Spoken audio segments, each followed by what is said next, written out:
Welcome to PowerUp podcast, the podcast that seeks to empower and dismantle, giving us the power and confidence to question, deconstruct, rebuild, and expand in life. I'm your host, AmaRouge, voiceover and multidisciplinary artist, wellbeing advocate, food and book geek with over 14 years of movement-centered experience.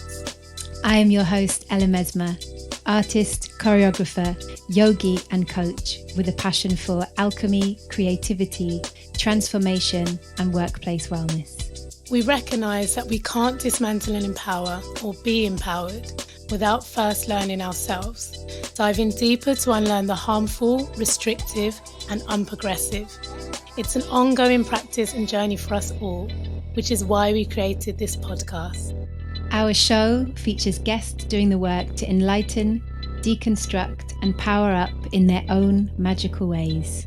We're going to be having conversations around the power of healing, transformation, well-being and creativity, and how they feed our personal and collective evolution, how they help us power up. So we are back with another episode themed around the question, what is being positively productive? How can you carve out your own lane in the workplace, in business, whilst keeping well-being and diversity at the centre of it? We're going to ask Leyla Okhai. She knows. Leyla Okhai is the founder and CEO of Diverse Minds, which helps organisations to enhance cultural capability and workplace well-being to create a positively productive workplace for all. Diverse Minds enables individuals, organisations and businesses to work more effectively by understanding differences and leveraging unique cultural strengths. Leyla's current clients include ASOS, engineering firm WYG, Science Museum Group, JKR Global, Mother London, University of London, UCL and Goldsmiths College London. In 2019, Diverse Minds was the winner of the Woman Who Award in the Services category and the Asian Business Chamber of Commerce's Outstanding Diversity and Inclusion Business of the Year. What a woman. What a bloody business. Leyla, we are thrilled to have you on the show. Welcome to PowerUp Podcast. How are you doing? Thank you so much, Amma, and your kind words. You're actually making me really emotional. So thank you so much. And I'm really delighted to be here. We're absolutely gassed to have you. Let's just jump straight into it. How did Diverse Minds begin? So, Amma, that's such a great question because I never expected to have my own business. And for me, it was always about becoming very senior in higher education in the UK or potentially a university in another country. But what happened was the work that I was doing at Imperial College, which was around mental health support for staff and doing work around diversity, and being based in London was brilliant. And a lot of other universities approached me and said, oh, we know that you've done this at Imperial. Will you come and talk to us about it? Will you come and help us? And I would go and we'd have a nice conversation. And then it sort of kept happening. And I went to my manager and I said, so-and-so and this organization, that organization want to come and talk to me or want me to talk to them rather. And she said, okay, you can go, but that money needs to go in your departmental budget. I said, that's fine. And I'd spend the money on away days for my team, etc. And then it kept happening. And I thought, this is interesting. So I took holiday and I signed a disclaimer form and then I started doing training and then it kept happening. And I thought, maybe there's something in this. And I also trained as a coach through Imperial. Yeah, I also trained as a coach through Imperial College and I did various things and I started to build a portfolio and I had some coaching myself. And one of the things my coach said to me, who is Jenny Garrett, and she's a woman of colour as well, she said, Leyla, why do you keep things a secret? Why do you not tell people that this is your vision? And I was like, well, God, telling people everything's got to be a secret. That was kind of how I grew up. But you don't tell people things people will be upset. People will be angry. People will be threatened. You don't shout about what you're doing because it's cocky and it's, will inspire jealousy potentially and all of those ideas. Yes, the jealousy is the key one. And I also said to her, but Jenny, what if my manager finds out? She was like, well, you've not done anything. You've told her everything. So what is she going to do? And I was like, that's true. So it took a good I'd say, a good 2 years for me to go be in my business full time. I did an accelerator program. I got a really brilliant mentor, and I took an interim role, which wasn't right, but it meant that because I had the business behind me, I could kind of jump and go forward. So it's been a journey. It's kind of, I never expected to be here.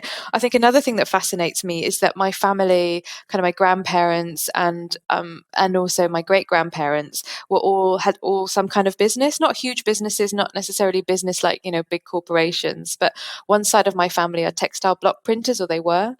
And I think destiny always comes to find you, because I think it's almost like, you know what, there's entrepreneurship in your family, knock, knock, knock, here I am, and you've got to sit up and take notice. Yeah. Yes. Linking back to this kind of, you've talked about carving out your own lane, but also putting well-being and diversity at the heart of that. What does that mean for you in terms of how you work now? How do you navigate that balance of well-being of self and also putting diversity and equality at the heart of your business? That is such a fantastic question, Ella. And I have jokes on my own podcast about this when I have guests on, and I always ask my guests, what are your top 3 tips for well-being? I think it can be incredibly difficult, can't it? Because what we do, we're so passionate about. So sometimes it doesn't feel like work. And I think especially with lockdown, it's really easy to just keep working and keep working and keep working. So with your first point about how do I put diversity at the center of things, now I would love to say I know everything about every single aspect of identity, but I absolutely don't. Yeah, you're a human. Exactly. And it's learning. So I think the way in which I try and approach that is, I know what I know, but I constantly keep learning by reading, by looking at other people's profiles, by understanding there isn't one single journey for anyone, and also asking questions and saying to delegates in my sessions, when I have the rules of engagement, and yes, it's different online, but I say we're all here to learn, myself included, because I think, and I always say I'm the facilitator, but there's a wealth of knowledge in this room. So please don't be afraid to share your experiences if you feel comfortable doing that, or you want to ask questions. And I've learned loads from my delegates. So I think that's one way I do it. I think with the well-being, it is thinking about, okay, what is going to bring me joy? And I create a kind of routine. So things that I like to do in the evenings. Yes. Whether it's reading, so making sure that I do reading, making sure that I'm cooking and not sort of gorging on snacks all the time, which is quite risky sometimes because of my love of crisps. Yeah, I'm with you on the love of crisps. That's a new love for me, and it's dangerous. Now I get it. I don't watch TV Monday to Thursdays for 2 reasons. One, so I can get things done, but 2, so then the weekend I get to watch TV and it feels like a change of routine. So it might sound like small, very trite things, but I found them really, really helpful, and I'm still working on it. I'm still a work in progress. But when my body feels exhausted, just letting it sleep, because I realized actually in January I wasn't feeling very well, but I didn't realize it at the time because it wasn't a cough, it wasn't a cold, and I just couldn't get out of bed. And I was like, oh my goodness, I'm just being lazy, I'm being rubbish. But actually I wasn't very well. I had to have antibiotics, but not really realizing that. So that's work in progress for me. But again, being mindful of that and learning from times where I didn't listen to my body. Yeah. Gems. I feel like there's so many gems there. And I know there are going to be people listening, nodding their heads and going, yep, I know that feeling. Yep, I do that. And, maybe, this is an opportunity for you to reflect on that and go, actually, can I listen to my body a bit more? Can I reflect on my practices? What can I edit or amend to serve me a little bit better? Yeah, beautiful, Leyla. So inspiring. So inspiring. There's so many more questions I want to ask around this topic, but there was something you said to me recently, which was around how you chose your new computer, actually. And it just really made me think about how inspiring you are. It's like every area of your life you are living by, you have your principles and you stand by them, and you really live by those principles. So it'd be really interesting if you want to to just share a little bit about that, about like sustainability as well, and how I feel like that's really a part of your, who you are. Yeah, thanks, Ella. And I've been thinking about this more recently, and I had a long conversation with my mum about vaccines and injections.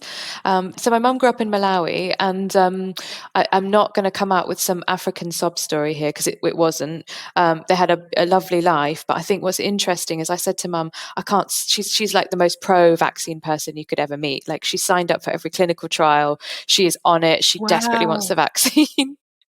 And I said to her, this is really interesting, Mum, having been brought up in Malawi, where in the 50s, where people who didn't get vaccinated, and we have two people in our family who had polio. And she said, yeah, and their parents, she said, I've seen their parents break down and cry and say, I really, really wish we'd taken them, weeping and feeling so regretful. So she said, firsthand, I know exactly the impact of not having vaccines, what it is. It ruins people's lives, or people have to live with this guilt. Now, I'm going to answer your question about sustainability. So I think I was always brought up, even though, my mum was from a very wealthy family and that she had much more financial privilege than me, but she's very, very anti-waste and very around you have to use everything you make, do, and mend. It's very much part of who she is. And I think I've really absorbed that.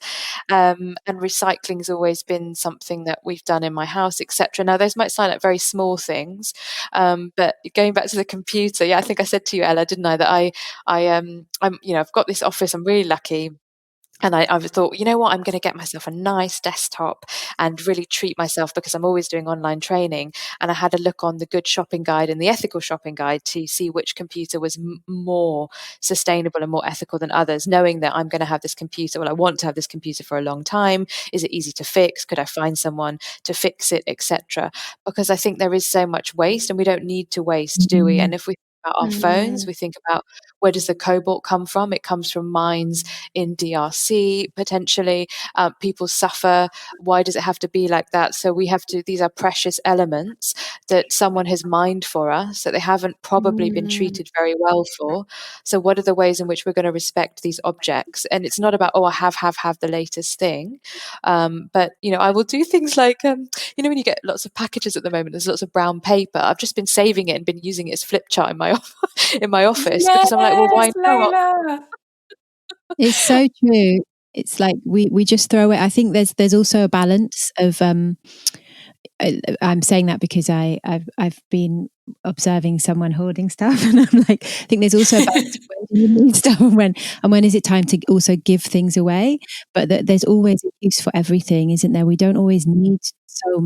don't need to throw away without realizing that there's a use for something. And I love that you're using it as paper. Yes. Just to give the listeners a little context as well, Leyla and I actually went to school together, and I had the pleasure of sitting next to Leyla we shared a desk on our first day, and for that year actually of secondary school. I don't know if I made it to the end of that year or if I left. I think you did. I think it was the end of year 7 you left, wasn't it? Cool. Yeah. So this is how honoured I am. I feel so blessed that I was sitting next to you on that first day of school. It's like a beautiful full circle moment. It is, and I think about it often. And I was doing your journal this morning, Ella. So it's my third day of the Journal to Joy, and because my word for this year is gratitude, and I think your journal is really going to help me with that, and being really grateful for all the blessings and amazing things I have in my life. And I was just thinking, I was telling I'm having some financial coaching at the moment, and I was telling my coach, I don't know how we got into the subject. I said, oh, my friend's got this journal. I showed it to her. I said, this is what you need to order. Again, I think things like that. I'm not a writer. I'm not a journaler at all. But thinking about what are the ways that we can, your question about diversity and well-being. So how can we use different techniques to help us look after our well-being? How can we try things that might not feel very natural to us? How can we, it might not be, it's not a quick fix. It's not, this is a miracle, but what it is, it's about reframing and pushing yourself out of your comfort zone and doing things differently to see what different results that you get. Love that. Yeah, it's we've been talking about that a lot, about leaning into the fear and the discomfort, and I had an experience online recently where I was in a space actually with 3 women of color, but mostly the kind of majority of the group were white people, and we ended up, there was quite a heavy discussion, and it was probably the first time actually that I've spoken up in a space where I've felt, and I'm still like, did I feel safe yet? But I leaned into the discomfort, and also found that the white people in the group were leaning into the discomfort in a way that was quite new and was uncomfortable, but was also, it meant that we found this new space and a new way of communication that was, I guess it relates back to what you're saying in terms of we have to lean into that discomfort if we're really going to see the change. And it, whilst it's not always easy, the leaning in is actually where we can progress and where we can learn. And yeah, I learned something new in that space this week. Beautiful. Yeah, thanks, Leyla. Yeah, that was really, really notable. And I think also there's something to be said not only about leaning in, but allowing yourself to stay in that space, stay in that space longer than you want to be in the discomfort, because there is a natural reaction to remove yourself from the situation as soon as you start to feel that discomfort creep in. But, then there's that added challenge where you can say to yourself, well, can I stay here? I'm leaning in. Can I actually sit here? Can I grow some roots here and see what happens and see what transformation ensues? And I think, that's something that we can all do, and we can all bring into different aspects of our lives to try and move forward in a positively productive way. I love what you said, Amma, about leave some roots here as well. That kind of, as an image, I find that really helps me to actually, to literally put in my grounding cord when I'm in a situation where I want to fight or flight, to go, actually, I'm going to put the grounding cord in, and then I'm going to speak from this place of wholeness and homeostasis and well-being, actually, with well-being at the heart, and just see if we come from that perspective, how do things change? Yes. So linking back, because I'm sure listeners are really intrigued by what your work looks like, Leyla. We've kind of covered how you got there, but it'd be really interesting to hear what you do, the magic that you make. Yeah. What does that look like in practice? Yeah, so it's a mixture. So I say it would be mainly training and facilitation around mental health and well-being, non-clinical, so very practical things to support workplaces. I have a free ebook called The Mentally Healthy Leading Manager, and that's all about how to look after yourself and your team to create mentally healthy systems and practices. And I have a course on the back of that. I also train in mental health first aid, and I also have a number of other courses around resilience and well-being and practical strategies. And then the second big part of my work, thank you. The second big part of my work is around race equality. So what is racism? What does it look like in the workplace? What is allyship? Which I know some people really hate that word, but I feel that it's a vernacular that workplaces can understand. What are the systems that you're going to create to genuinely combat racism and not just say, oh, we have an employee resource group or a staff network? How are you supporting them? And then the bit in the middle where they meet, which is thinking about well-being and culture together and creating support for various Black, diaspora, communities of color, global majority communities in the workplace. So if they do become mentally unwell, there are lots of different options for them, because going to counseling isn't the only thing. It's not going to work for everyone anyway, but particularly if you're from a global majority Black diaspora background, there are going to be other things that need to be there or that need to work. And so to have those conversations. So that's the facilitation part. And then I'm also a coach. So I do one-to-one coaching, primarily it is open to all genders, but it tends to be women that come and find me, women who are at a crossroads in their life. They want to progress in their life. So that could be their career, it could be with their family, it could be with their business, it could be anything. And they also really are mindful of their well-being. A lot of the women I coach are also seeking therapeutic intervention. So that's great. So they know, they're very aware of the difference in the space that coaching brings. And I also do speaking. So attend speaking events to talk about mainly, I would say, the well-being and culture and how it comes together. Yeah, and so that's it. And of course, I've got my own podcast as well, so the Diverse Minds podcast, and yeah, plethora of things really. Which you won an award for. Yeah, thank you. Yes, so I won the Podcasting for Business Award in January 2021 for the Best Diversity and Inclusion podcast. So check it out. It's a really great podcast. I love listening to it. Leyla, where can our listeners, if they want to access any of your offerings, any of your services, where is the best place to do so? Yeah, thank you, Emma. So if you have a look on my website, so it's diverseminds.co.uk, you can sign up for the free ebook there and you can have a look. The podcasts are all there. I've also got some blogs. I've had some great guest bloggers. And I've also got a sign up for top 10 stress tips. So if you're feeling stressed, how to support yourself, and other free resources on the website.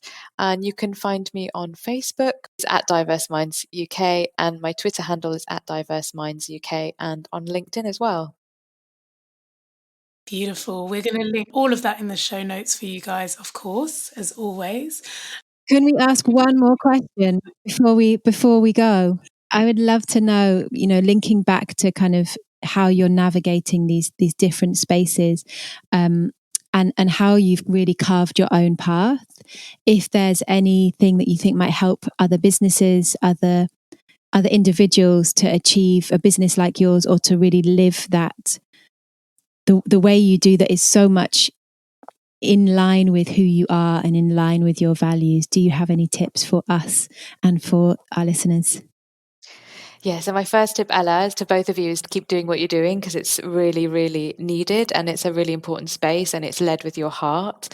I think that many people, I think if you want to make money in business, that's up to you. You decide what your goals are.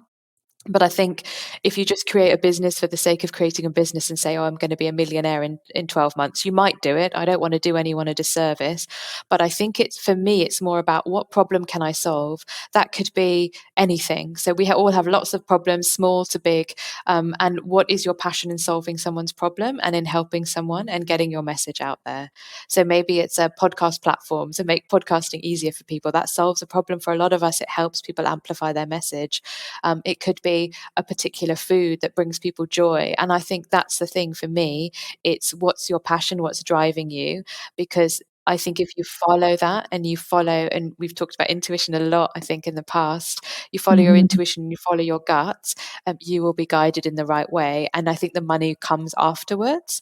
So for me anyway, and I think that's the one thing, I think self-doubt's another thing. So one of my biggest issues was before I had a business, oh my goodness, how on earth am I going to find clients? I hate cold calling. I don't want to cold call. And touch wood, I've never had to cold call, right? Because that's just not me. So for some people, No. if that's not a barrier for you, knock yourself out. That's brilliant. Go ahead and do the cold calling. But for me, that was one of the things I thought I really don't want to do that. And I've just been really fortunate. So I've always had referrals, and yes, I've done things on social media. But I don't think social media, unless you're doing things like nail polishes or a really personal product. For what I do, social media, it just keeps the awareness there, but really the work comes in through word of mouth and through Sure. connections. Yeah. So how do you make genuine, authentic, reciprocal connections with people? So it's not just a one-way street, and also knowing that things aren't immediate. So, and that's okay, and to give yourself time and to just trust the process. Because I've sort of shared with a number of people in March, I was super busy. So March 2020, I was super, super busy. Then of course we had lockdown, and then April and May, I didn't have any work, and that was strange for me because that never happened before. And I just didn't think it was right to furlough myself, so I just carried on, because if you furlough yourself, I couldn't have gone on social media, etc. And I just created an online course. I did a few bits, and then when things had settled down a bit, the door I was the busiest I'd ever been. So it's also making use of those fallow periods, and it can feel really Yes. frustrating, yeah, depending on your personality type. I'm I'm what's called in Tetramap high earth, so I want to just do. I'm not much of a reflector, but it helped me to slow down and think about, well, how can I use this period helpfully? And again, Yeah. thinking about what's the need out there. It wasn't really about the money. It was just I need to do something and put something out there. And you have to constantly think about your strategies, and that's okay if your strategies changed. I'm also not a big fan of doing really long business plans. I think it's okay to just do it step by step and have your goals for the week or have your tasks for the week. Have a big picture by all means. But for me, writing a really long business plan wasn't really the answer, because I think it can feel quite constraining and quite overwhelming. Yeah. Yeah, I resonate with that massively. There was there was a term you used when you were talking about supporting about supporting people of color, um, beyond kind of the workplace if they do need more support with their mental health. And you said, because of course counseling doesn't work for everybody and it's not necessarily the answer for everybody. And you used a term which had the word majority in it instead of minority, which I absolutely loved. And I was like, oh my gosh, it's the first time I've ever heard this phrase. And we're often having conversations about language, Ella and I, and also with other friends, and saying, we don't quite feel like we have the right language to describe certain people, certain groups of people, but at the moment it's a language that is most understood, so we continue to use it. And so, and I have that feeling with the word minority, and also with the term people of color. And I'm always going, yeah, but are that group a minority still? But are we really a minority? And, we're a minority to who? Like, who are we centering? Are we centering white people then? So we're a minority, and I have issue with the word, but again, don't necessarily have all the answers yet for what the words should be. And so that just really stuck out to me. And I just wanted to ask you to unpack that term a little bit, if that's okay with you. Yeah, of course. So it's actually a term that Professor Gus John has been using for many years. So he used to work at the Institute of Education. He was one of the heads of when it was local education authorities in further education, and he went to Oxford, I think, for his masters. So he talks a lot. So if you have look him up if you like, because I think that maybe is a good link with the show notes. It's not my term, but yeah, global majority. So what Gus John says is that we're not a minority in the world. If you think about people of color in the full spectrum, if you think about the whole continent of Africa, the whole continent of South America, the whole country of China, the whole country of India, the whole of the Middle East, etc., and then of course diaspora communities as well, we are not minorities. We are actually a global majority. We need to reclaim that. Yeah, thank you, Ella. So if we can reclaim that, now of course you still need to delve into things like, for example, healthcare outcomes, because we still know that, it makes me sick saying this, but that Black British women are far more likely to have worse healthcare outcomes. In fact, 1 in 5 are likely to experience a death or near-death experience in hospital on giving birth, and that is slightly different to South Asian outcomes. And I'm guessing, and again, this is another thing, there's hardly any data on Southeast Asian British communities, or I just don't see it.